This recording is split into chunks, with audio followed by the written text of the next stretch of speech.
rolling. All right. So on it.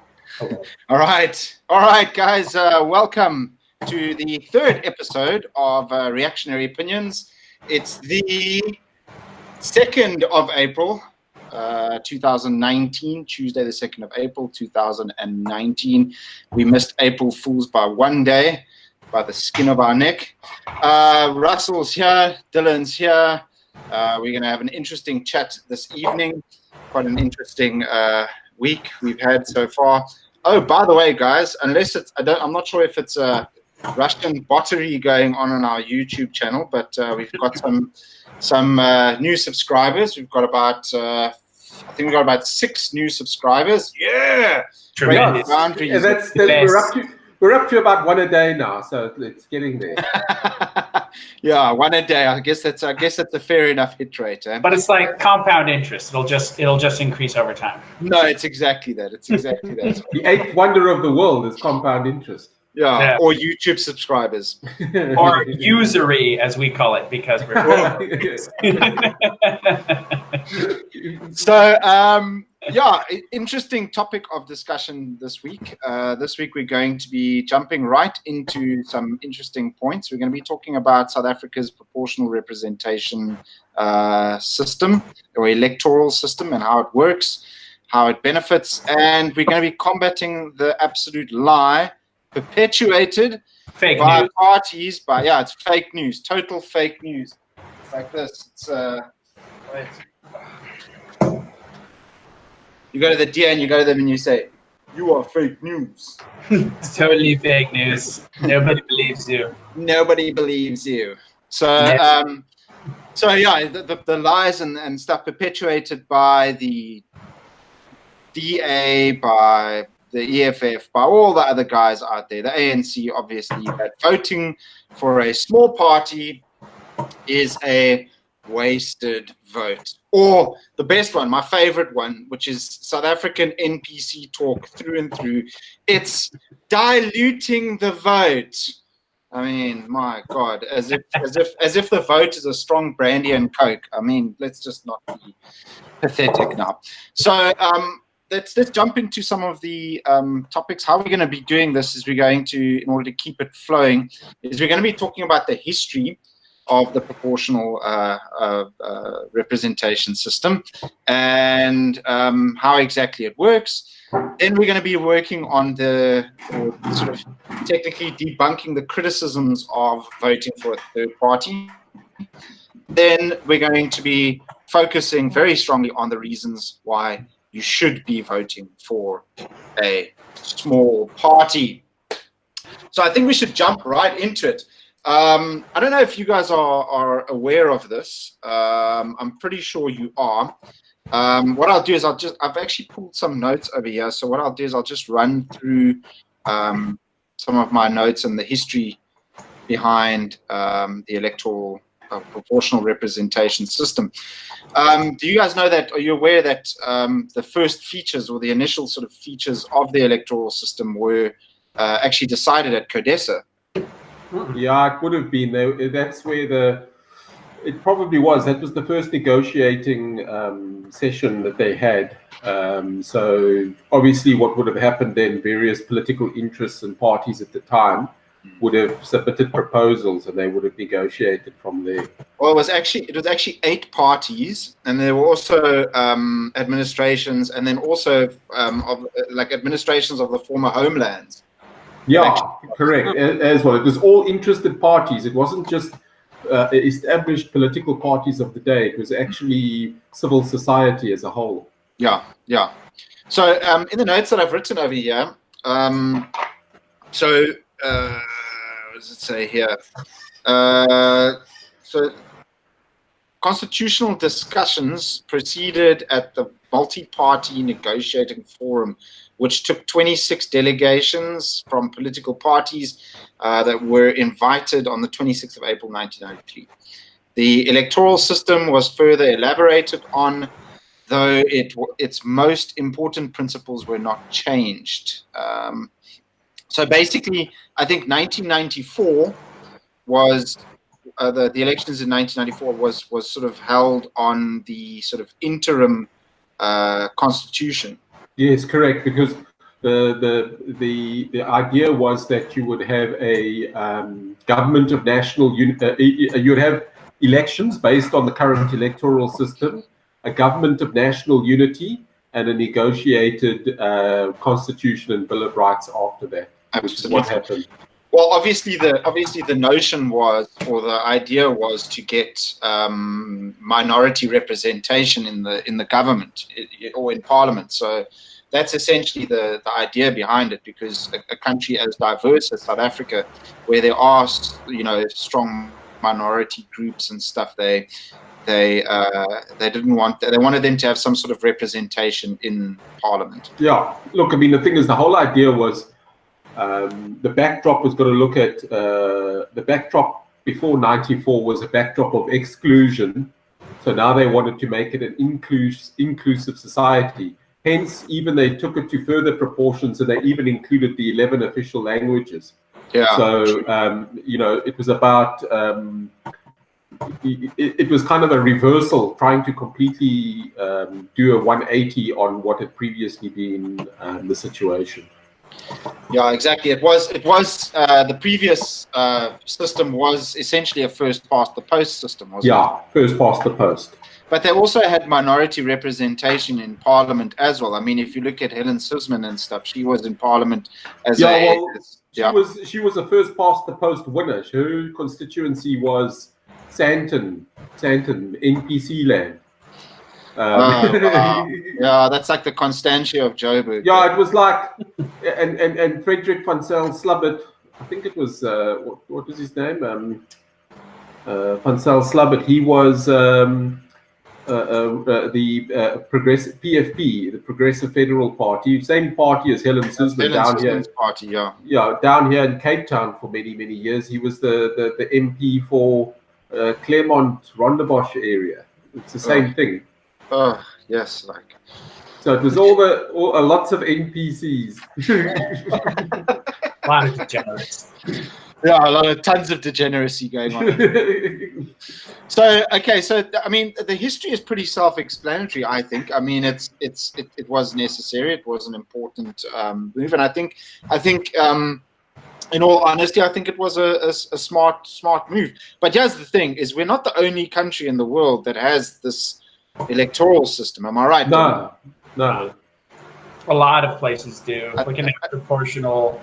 The ones that have the same kinds, Namibia does, parts of Eastern Europe do, Poland does, Spain does, Portugal does. I think the Netherlands. Yeah. I think the Netherlands as well. Yeah, Netherlands, yeah. Brazil. I'm sorry, Belgium. I think even India has that as well. India does not, but if I look over here, Indonesia does.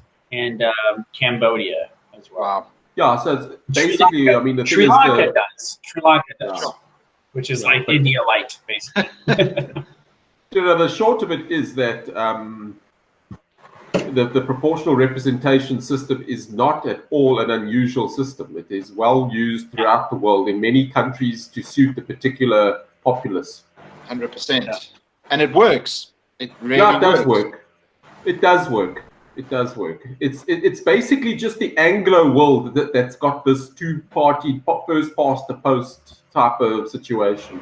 Yeah, 100%. It's an Anglosphere. It's an Anglosphere thing. That is there any way? Interesting thing over here. Is there any way that we can draw a parallel?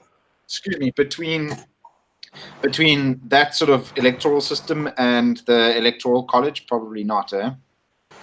Well, I think what you can do is you can contrast them. And I think in the South African context in particular, proportional representation makes more sense if you're going to have a sort of unitary state without strong federalism. Proportional representation makes more sense for a number of reasons. First of all, South Africa is a country in which you have number of minorities, Indians, whites, and coloreds.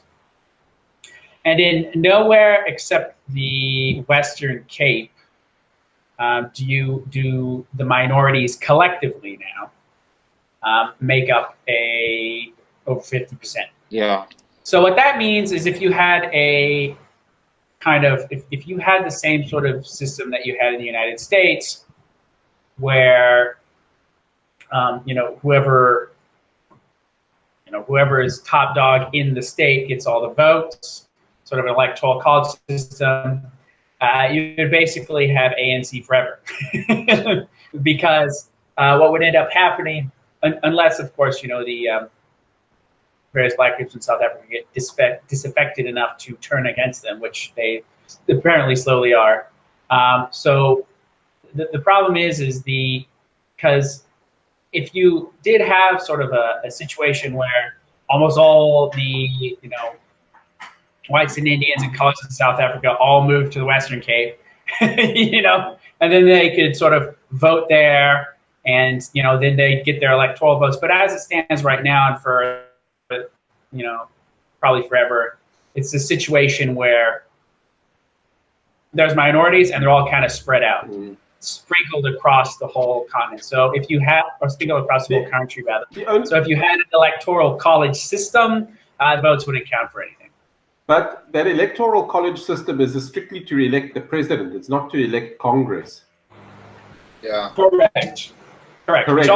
So what I'm saying is that the addition that I like our proportional representation system. However, I would like added that you can elect, you have a first and second round of presidential elections where you actually, at the moment, our parliament elects the president. Right. So the problem is with that at the moment, what's happening is you'll never get a Bolsonaro. Basically, there's almost too much power in the executive. Well, you'll never get a one moment president, next moment another guy kind of thing. Correct, and it's not actually the party can just recall the president, even if it's not the will of the people, so to speak. It's just the will of the party. Yeah, and that's the problem. And also, it would also be it would force the party that has the power in parliament to not just arbitrarily assign a president. You know what I mean? They'd have to really think about who they hand the executive over to. Yeah. They can't just. It can't be a little closed group, a little clique. Mm. That's the one criticism I've got, but that's not necessarily the criticism of the electoral system to elect the representatives. But I would prefer to add to that direct presidential voting. Yeah. So I think it's just on that presidential voting bit, I remember listening to an interview with the head of Coke, and apparently in 94, leading up to Terra Lokota. Terra Lokota, yes. Sounds like a boxer. Sounds like a boxing name. It really does sound like a boxer. Terra Lokota. But that was actually the plan, so that you could vote for your kind of representatives or whatever on a name-to-name basis, and they run on the party platform. The problem is in that climate at the time, this is what they say, it caused a lot of sort of undue tension, and then people would be sort of sniping at each other for, to try and be like, this guy's in charge. If I get rid of him, then I can be on the top. Mm. A very violent time, of course. So, and then once what happened is after the 94 elections, they were going to change it back to like what you were saying, Russell. But then they realized the current system as it now exists is a much more better vehicle for cronyism. I think is what happened. It's exactly that. We've got too much. Basically, the problem is not our electoral problem. The problem is we've got too much power vested in the executive. Tremendous power, yeah. So basically, three guys. Two or three guys can capture the whole women setup, because the president's already got a lot of power to elect his cabinet. He can protect himself. Essentially, he puts all his cronies in the vital ministries. Those ministries being Justice Department, Finance Department, law and order, military intelligence, the spy agencies, all the important ones, and he can solidify his power. Correct. So I think we know now exactly where we're going with the history and the relevance and the importance of a system like this. But now, what I'd like to sort of briefly run through, and then we can sort of elaborate on it, is I want to briefly run through how exactly the proportional representation system actually works. So basically, how it works is we have a parliament, and within that parliament are seats. These seats are filled proportionally based on the country's votes. Okay. So what am I doing over here? So basically what happens, in order for a party to get a seat in parliament, they need a certain percentage of the votes. There's that, you guys, I don't know if you've ever heard of the droop quota. That's the minimum. That's the quota required to get the particular votes. Yeah, they've said that it's about 0.25 is the standard. Yeah. Correct. Actually, because it can actually be less, but the thing is, it all depends how the last few votes line up. Yeah, so exactly. Basically, you've got 400 seats in Parliament, which effectively should 0.25 should be enough to get yourself a seat. Yeah. All right, but you can even get in with less. Yeah, so basically what the droop quota does is it essentially lowers the threshold, and parties that can then get seats at a lower threshold inside the thing. So you can get someone that can get a 0.18% or whatever, and they can get a seat in parliament. Yeah. And you can get someone that can get a 0.4 and they can get 2 seats. You know what I mean? It just depends really on the threshold. So, but essentially, I would say on average, a seat in parliament would vary anything between 45,000 votes to 68,000 votes. So I mean, you have to be able to put a number to it, because a lot of people wonder, like, how many votes do you need and stuff. And I think to get 1 seat in parliament, I think you'd need anything between, I guess, 45,000 to about 68,000 votes. Yeah, 50,000 would pretty much secure you a seat. You know. Yeah, and I'm just sort of looking some of the stuff I read before this, depending on, it's sort of dependent on voter turnout, right? So yeah, very much exactly so. That, right. It's exactly that. So depending on how many people are voting, if you get between 37,000 to 50,000, depending on how many people go to the polls, you pretty much guarantee yourself a seat. Yeah. So basically, in the last elections, I think it was about I think there was about 20 million or between 20 and 25 million people that voted.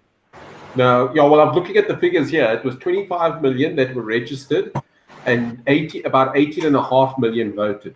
Oh wow, that little there. Sure. Well, it's a 73% turnout, but I would have expected that it is a bit low.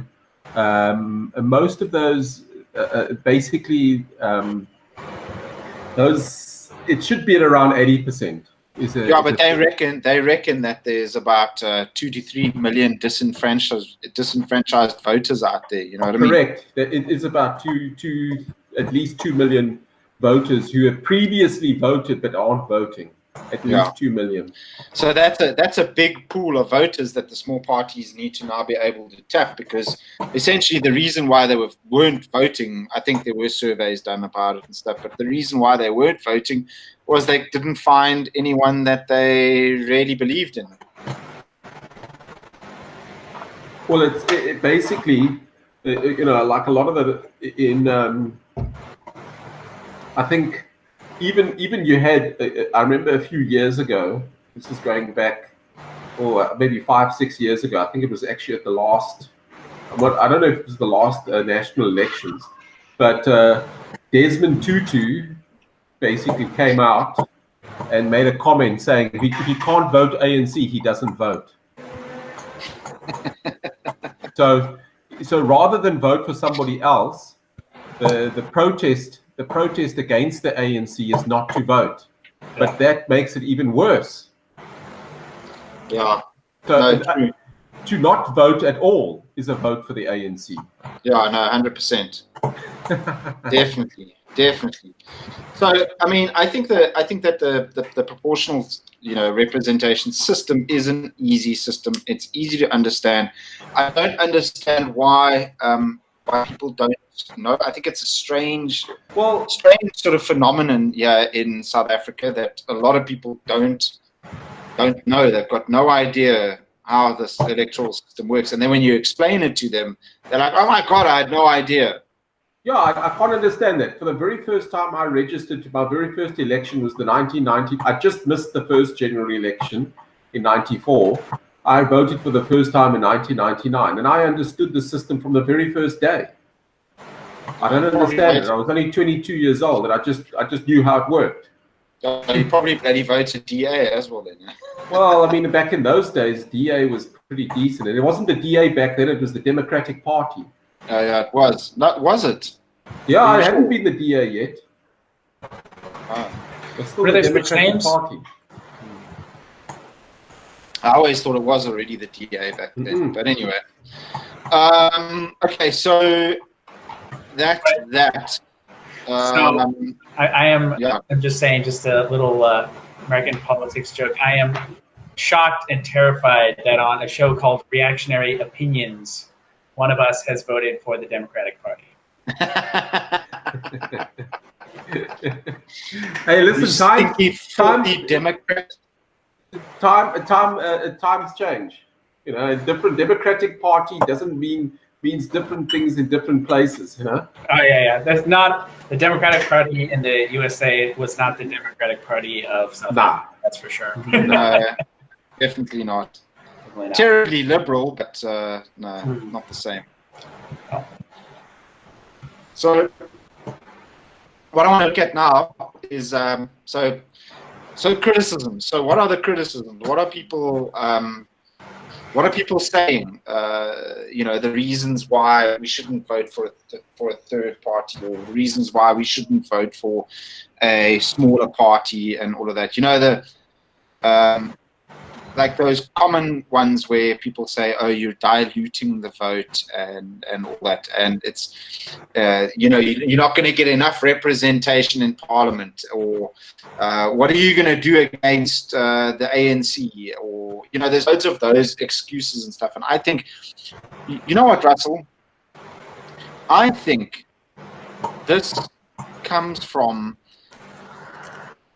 a simple thing that people just do not understand how the voting system works, and I think it boils over from the older generation, who like mom and dad's generation, who are used to the sort of first past the post democracy.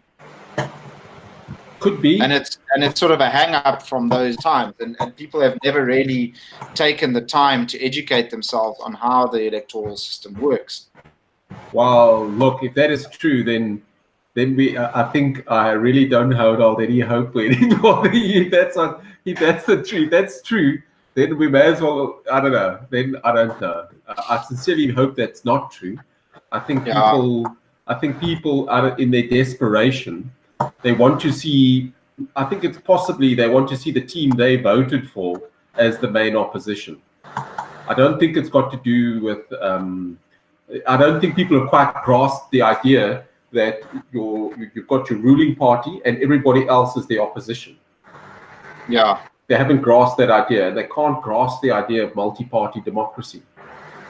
In countries like Germany and countries like the Netherlands, no party has more than about 33% of the vote.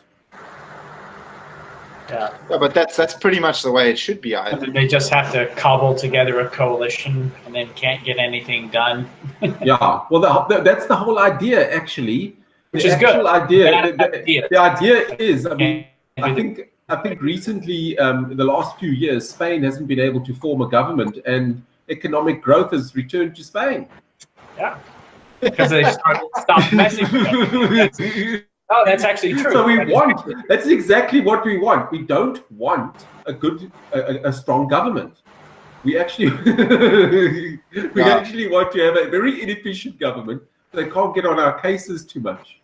Because if you look at it at the moment, all right, the amount of laws getting turned out in Parliament, and they turn out laws. I don't know if there's another Parliament in the world that churns out laws like this one.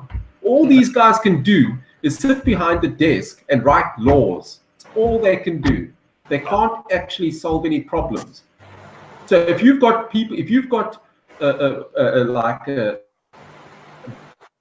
no party with more than say 40% or 30-40%, they can't just. They've actually it now takes. It's more difficult to get this thing through. So it's difficult to get a law passed. You know. Correct. That's and what the thing too. It's not the end of the world, like you're saying in the Spanish example. You know, not just because you can't form a coalition to have, you know, in order to get government working, as it's, you know, as they say, day-to-day stuff still, you know, goes on. You know, the courts still operate, the police still operate. Yeah, everybody still operate. So it's. I mean, all that you really stop is change, which could be a good thing, but it also really helps cut down on regime uncertainty. Yeah, So basically you stop the technocrats in their tracks. Yeah, and this is a concept that was I first heard that. It was called regime uncertainty, and it was a hypothesis by an economic historian called Robert Higgs. And essentially, what it is when you have a government which is, and he used this concept in the context of the New Deal, but when you have a government which is like, you know what, maybe we'll nationalize something. Never mind. Let's jack up taxes. Okay, we will, but not as much. And then you have all these things where if you're a large business with, you know, billions of dollars at stake, you're not going to do anything. You are going to freeze, and you're going to wait it out until times are a little more, you know, less tumultuous. You know, because if the state can just basically decide on a whim what it wants to do and sort of flip the card on you, well, then, you know, you're not going to take risks. And they didn't, which is why the Depression lasted for as long as it did. So, anyways, yeah, not being able to form a coalition to run the government isn't the worst thing in the world that can happen. That's for sure. Yeah, I'm sure. Yeah, I'm very sure of that. So,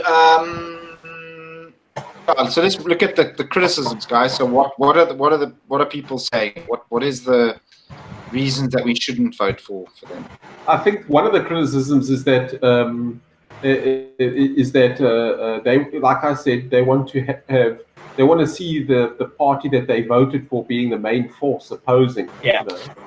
Yeah, but that it's this idea that it's this, carry on. Sorry. It's this idea that you have to have a strong opposition. One party is the only opposition, but you've got to have two parties opposing each other. That's exactly what we were going to, that I wanted to talk about next, Russell, is the notion of co-opted opposition. Yeah, exactly. So I mean, each party, whether it's the EFF, the DA, the ACDP, even Freedom Front Plus, COPE, all of them, I believe to be, you know, mildly co-opted in some way, shape, or form. And we don't really have an opposition in South Africa because they all sort of play very, very gentle lines when it comes to politics. They don't take, you know, they don't come with outrageous things, except that, of course, the EFF and BLF, but they just, you know, garbage racist parties and stuff. Yeah, but look, the thing is with the EFF is that, you know, that's what you have to do. How do you think they got their votes? By doing just that. No, it's exactly that. So they've actually proven my theory over here is that they, you know, the only way that you can actually get some sort of traction in Parliament is by being outrageous. Yeah, getting in Parliament and causing as much shit as you can, basically. Well, you get in the news the whole time. You're in everybody's ears, anybody's faces.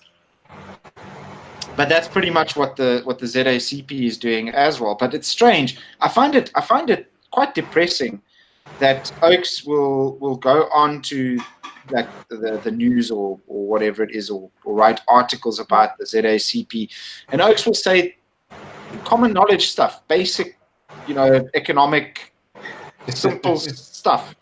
and Oaks in South Africa will view that as outrageous. Oh, well, that's the thing.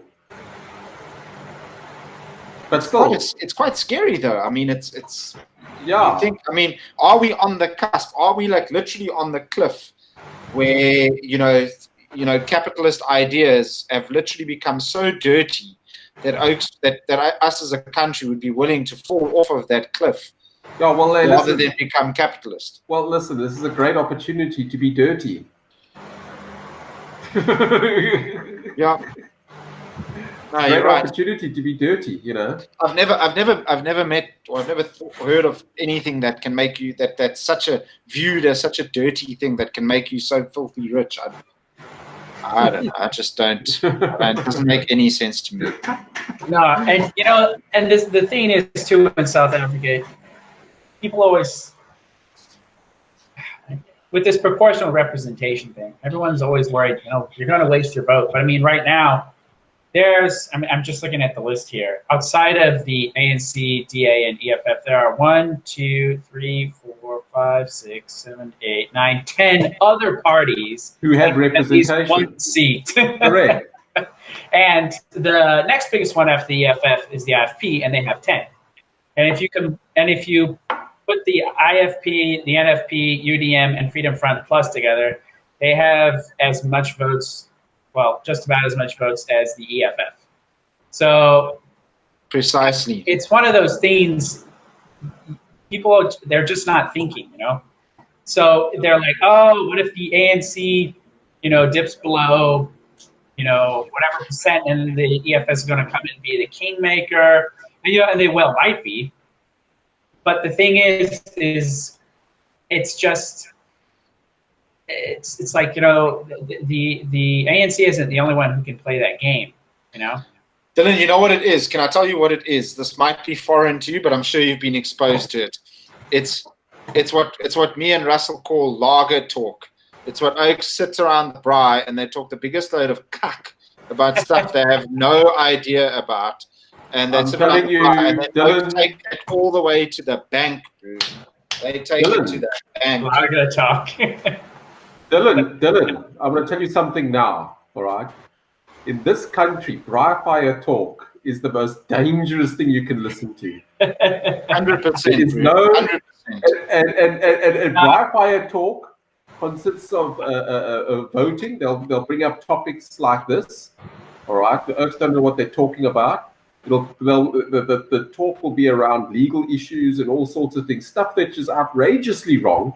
But Oaks will believe what happens spoken around the braai fire. I'm telling you, the braai fire is more powerful than an academic speaking on a subject. I'm telling you. So apparently the braai is no idea. The braai is mightier than the sword, evidently. Yeah.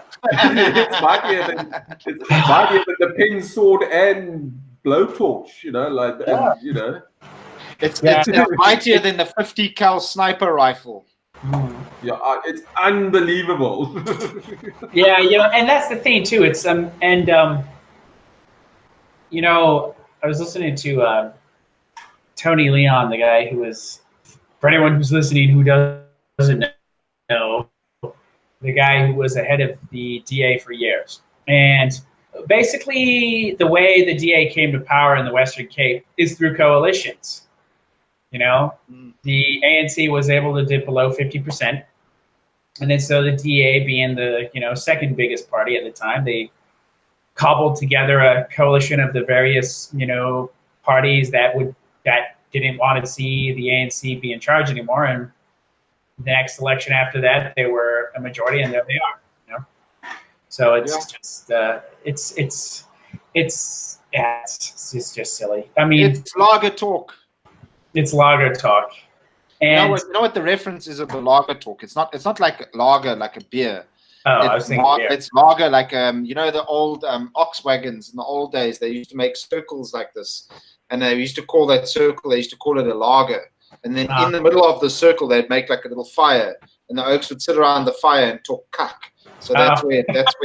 I like that one better. I was like, beer talk. Yeah, I know that, but that's dangerous anywhere. That's the analogy. Sorry, I probably should have said that. It basically. There's another saying as well. it's also used, the context that's used, like Scots, that's one context it's used in. The other, the other one is like when you close ranks, or basically when you close off to anything. So we get into the lager and we basically going to make we're going to form a defensive position from which we're going to make our final stand type of thing. Yeah. Well, that's exactly what that's what that's what the Oxwagon lager was. Yeah, so it's symbolic as well of retreating into your lager and making a defensive position, you know, like us against the world type of thing. So the idea is that you close the ranks, you know, just like, you know, so there's also it's also used in that context as well. 100%. So I think what the next sort of point. Sorry, I'm just looking on the notes. So the criticisms and stuff are completely irrelevant because they're absolutely pointless. You'd have to be, I don't know, you'd have to be a vegetable or something to not understand that voting for a small party is not a wasted vote. I mean, it's just absolute insanity. The one sort of conceivable thing I could think of is some party who has no votes, who has no press coverage, and you just kind of hear of them, and some dude's like, "Hey, vote for my party."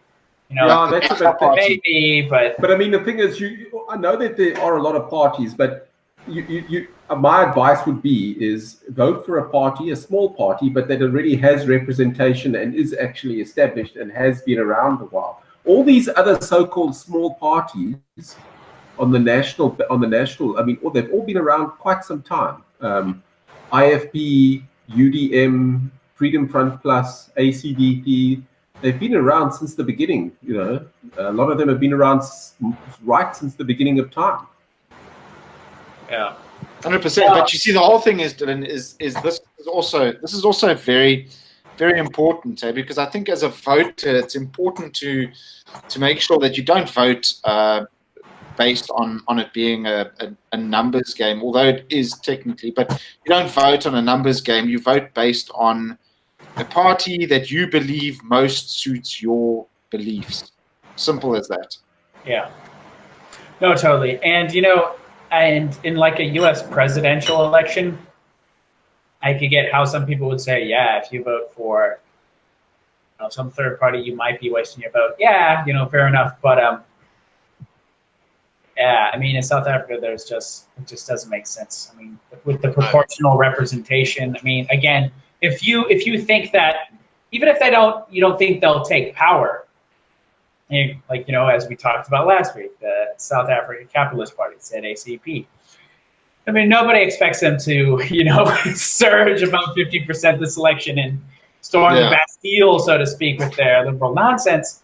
But they may, you know, I mean, it's conceivable, you know, not beyond the pale of imagination that they might get enough votes to get a seat in Parliament. You know, might be a long shot, but it's conceivable. So I'd love them to get a seat in Parliament because it would mean they're brand new and they're untainted. Yeah. In other words, a lot of the time, I feel when we're voting for political parties, we're voting just to give politicians a job. I think, but Russell, I think what you're sort of referring to there by them being untainted is them basically being able to bring some new ideas into Parliament, because right now it's just the same sort of echo chamber circle jerk going on in Parliament, and every other party is licking each other's bums, and it's just not pretty at all. So there's no creativity, there's no new stuff, there's nothing. It's a very boring place, Parliament, at the moment.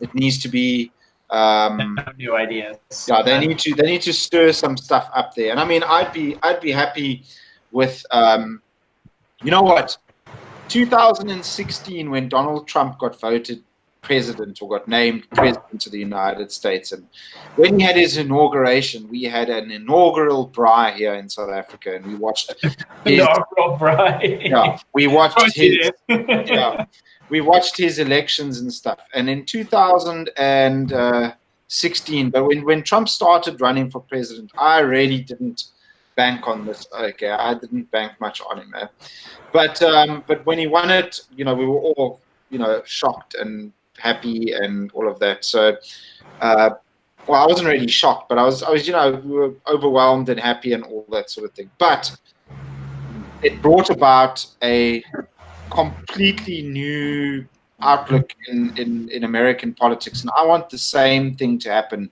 in South Africa, because here's the thing: it happened in the US, Brexit happened, Bolsonaro happened. It's our turn now for something like that to happen. Well,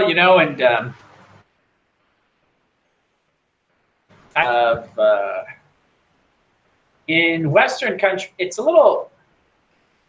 I'm thinking about it, and in a lot of the Western countries, and like what you were saying with Brazil, a lot of it's kind of based around nationalism. But in Brazil's case, it's less nationalism and a bit more pragmatic solutions. They're just sick of crime. They're sick of corruption. They're sick of the economy being stagnant. And as we talked about a while ago, they had a coherent, unified language, unified religion. So they were able to sort of, maybe understand each other a little bit better, have a bit more, in common on that level. But it's not inconceivable that in South Africa, such another thing could occur. And I think the only way you're going to figure out is if you do get someone in there who does start hitting some nerves with people from a pragmatic approach, really radical. Well, Dylan, ideas. It ties in with the rise of populism in South Africa or in the world. If the rise of populism is happening all over the world, why the hell can't it happen here in South Africa? Yeah, it's just the sort of populism you've been seeing in South Africa is of the left-wing variety.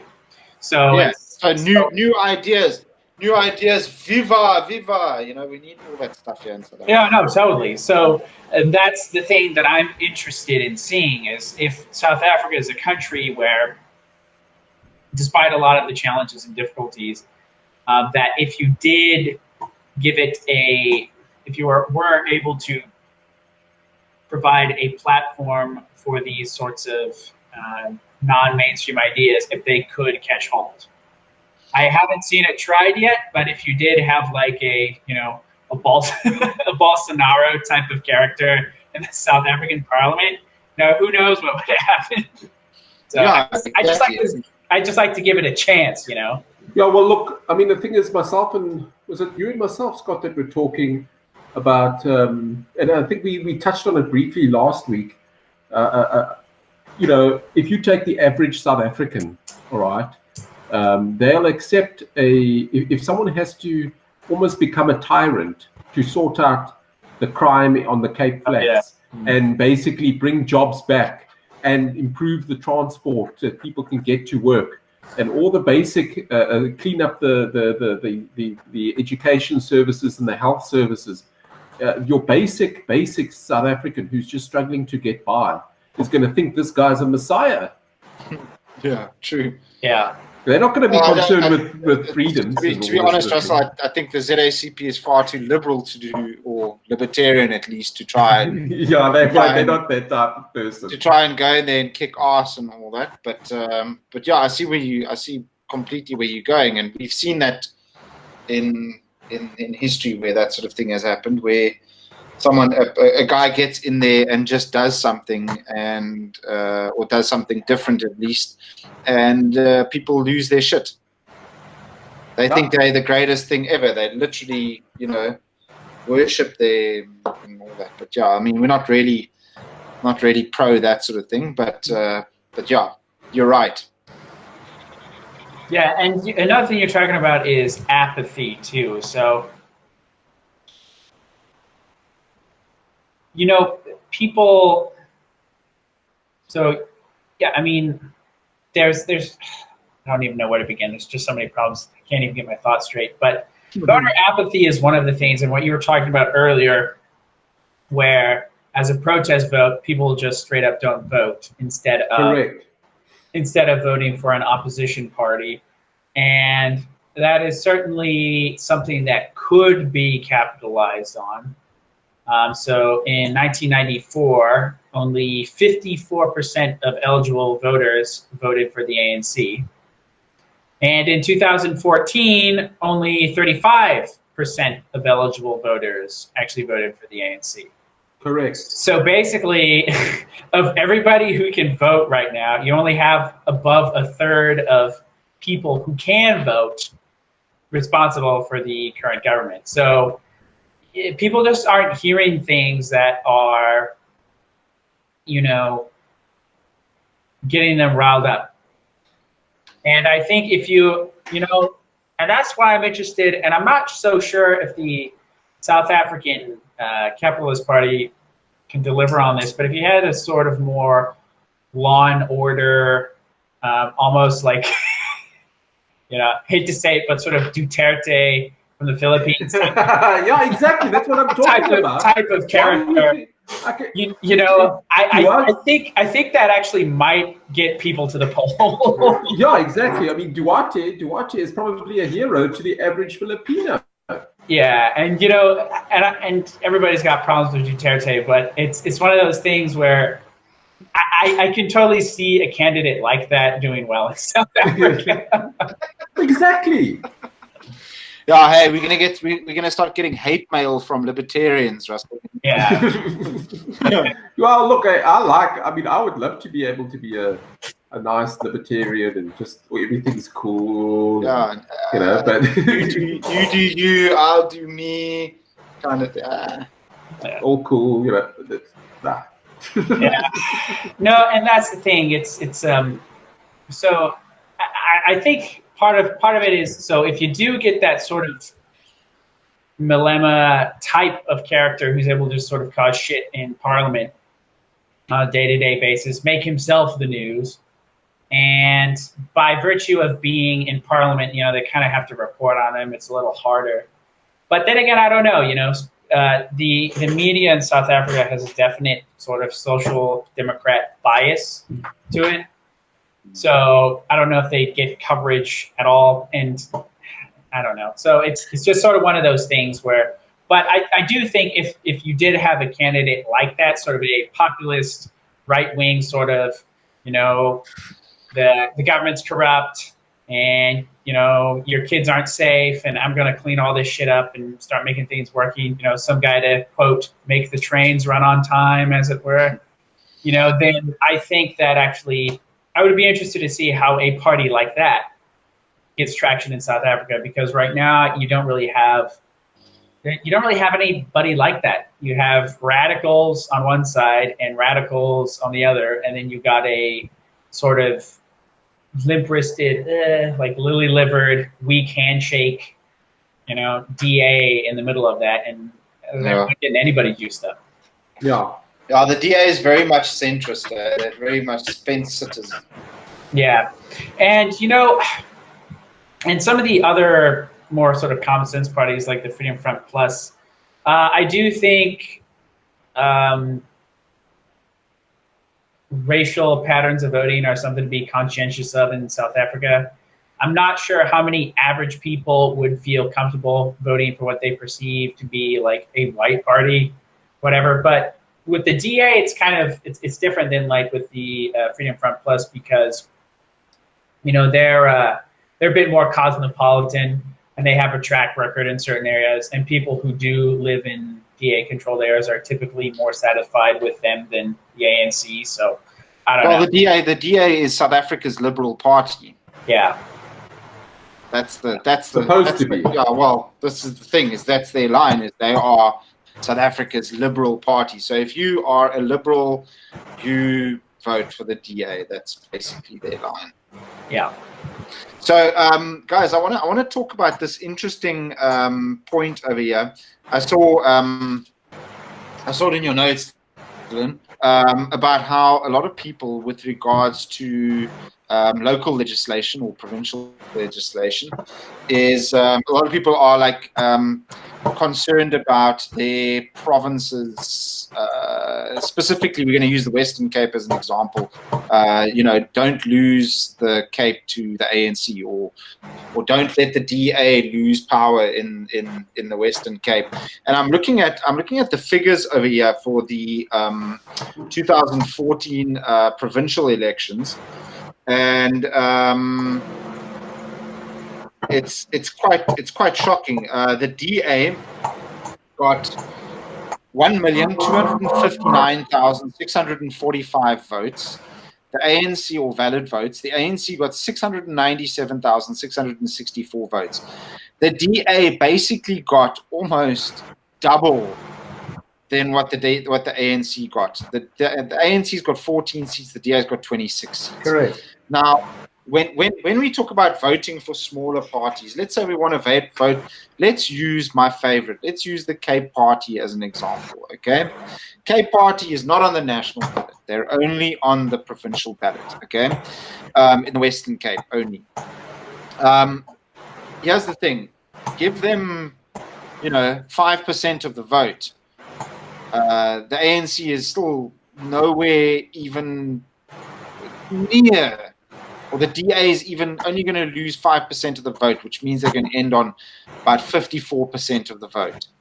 They still have that majority and stuff. The Cape Party will at least have some sort of representation in local legislation. So I don't get this notion that if you vote for a small party like the Cape Party, you are now diluting the vote or throwing the vote away and giving the vote to the ANC. It just infuriates me. Yeah, and it's one of those. I think it's so. I think what devil's advocate here for the DA, but I think what they're saying is, look at all these parties that are on the list who didn't get one vote, or didn't get one seat. Right? If they get one seat, thousands of people voted for them. If they just voted for us, we'd have an even bigger majority. But the thing is this goes back to what we're talking to. So if there's a party that you think could conceivably get, a seat in the provincial government, why not vote for them? That's the thing. So like what you're saying with the Cape Party, do you think that the Cape Party is capable of getting, 22,000 votes, enough to get a seat in the provincial government? Yeah, I really do think they could. I think that is absolutely possible for them. I'm not sure how much more they could get, but I mean, even if they, like you're saying, get just a couple of percentage points, that's actually not all that many votes. No, it's not. So I mean, it's like a mid-sized town in a it's a mid-sized town in a province of millions of people. So I mean, correct. I mean, I've seen recently the Cape Party had their what election was it there in Sea Point that they had? A by-election, municipal by-election. Russell. Municipal by-election. Can you hear him, Scott? Yeah, in Sea Point, and they went from. Are you there, Russell? Can you hear me? I can hear you. I can hear you. Yeah, I hear you. Okay, so they went from, I think it was about 3%, no, 0.4% or something. They went from 0.4%, or I could be wrong, but up to about 9.8%, almost 10% of the vote. Yeah, no. Look, they got about 8 or 9% of the vote in NPC land. And that's in Sea Point. I mean, geez, like that, I wouldn't really expect that in Sea Point. Yeah. So, and it's supposing if they're able to carry that out provincially, which might be a bit of an assumption to make, but if they did, that would make them bigger than everybody except the ANC as second tier parties, and not significant, and about a third as big as the ANC. So they're not exactly lightweight. So even if the DA did dip below, 50%, and let's say the ANC surges to like 40%, well, then the Cape Party's there to sort of be the kingmaker, That's exactly the idea. This is the whole idea. A bad thing. They just want to get in there. I know for a fact that Jack Miller just wants to get in there. I mean, he wouldn't put it this as uncouthly as I'm going to say it, but he just wants to get in there and cause untold shit. And that's what we need. We need that in Parliament. We need Oaks from our side, on our side, screaming and shouting the same way the EFF is causing shit. We don't have any representation as freedom seekers, us as capitalists. We don't have any representation anywhere in the whole government. Nothing. Yeah. We have no opposition, no representation, and it's time that we get some sort of representation. Yeah. No, I think that's exactly right. Did you guys see? Just bringing it up. Helen Ziller's tweet. Yeah, go on that, Russell. And I know exactly which one you're talking about. Explain it. Let me just. I don't know if you guys have seen it. Let's see if I can share it on the group. Is it more? Just read it out, Russell. So for our viewers, we do know that you do realize we're on a live podcast at the moment. So yeah, well, this is it. We're not live. We're not broadcasting though, are we? How do you know? You're going to record it later and upload it, man. All right. Anyway, she said, she's talking now about the Western Cape. It is important for all ACDP and EFF voters to know that their single representative in the Western Cape failed to attend a single one of the budget votes. That is the critical place where voter interests are represented. Your votes for the ACDP and EFF were wasted. Now, that's obviously if I was a small party, I'd see this tweet as a victory, because she's now conceded that story about the wasted vote and the proportional voting is a lost cause. All right. Now they're going after the performance of small parties. Correct. So obviously now that proportional voting thing is now the cat's out of the bag there. So now they're going to look at the performance of small parties and saying that small parties aren't as accountable as. So which one is it? You know what I mean? First of all, it just the vote itself is a waste because they get lost in this mire of representation. So it's pointless voting for them. But now they've lost that argument. Now it's got to do with the actual performance of the parties, and then somehow smaller parties are less accountable to their constituents than larger parties. I think that's something to be discussed. But nonetheless, the smaller parties didn't perform, though. That's another thing. Correct. So, Russell, and Dylan, I think we've sort of touched on pretty much everything with regards to this. We've been going now for probably about an hour, going on about an hour now. Is there anything else that you guys want to talk about and stuff, and before we sort of go into closing statements? Yeah, I mean, just nothing really that we haven't said, but I just sort of reiterate, understand how this system works, people. I mean, it's not that hard. Like, it's simple percentages. You get over a percentage, you get a seat. Simple as that. And it's